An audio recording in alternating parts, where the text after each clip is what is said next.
வணக்கம். செங்கல்பட்டு மாவட்டம் கல்பாக்கம் அடுத்த வாயிலூர் பகுதியை சேர்ந்த தம்பதியர் துரைராஜ், சுஜாதா இவர்களுக்கு 8 வயதில் பெண் குழந்தை ஒன்று உள்ளது.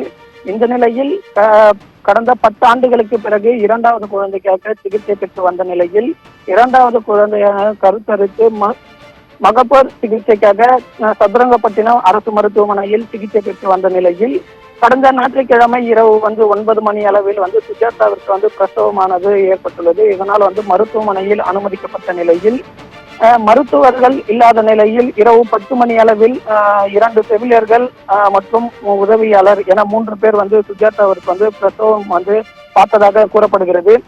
இந்த நிலையில் சுஜாதாவிற்கு அதிகப்படியான மூச்சு திணறலானது ஏற்பட்ட நிலையில் செவிலியர்கள் உடனடியாக அதிகாலை 3 மணி அளவில் செங்கல்பட்டு அரசு மருத்துவமனைக்கு ஆம்புலன்ஸ் மூலம் அனுப்பி வைத்தனர்.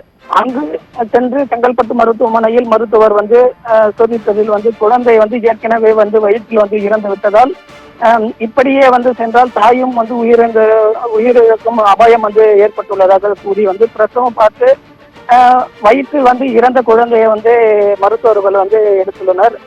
இந்த நிலையில் சதுரங்கப்பட்டினம் அரசு மருத்துவமனையில் மருத்துவர்கள் இல்லாததால் செவிலியர்களே பிரசவம் பார்த்ததாக கூறி கடந்த 10 ஆண்டுகளுக்கு பிறகு பிறந்த குழந்தை இறந்த நிலையில் உள்ளதால் ஆத்திரமடைந்த பெற்றோர்கள் மற்றும் உறவினர்கள் சதுரங்கப்பட்டினம் அரசு மருத்துவமனையை இழுத்து மூடி முற்றுகை போராட்டமானது ஈடுபட்டு வருகின்றனர்.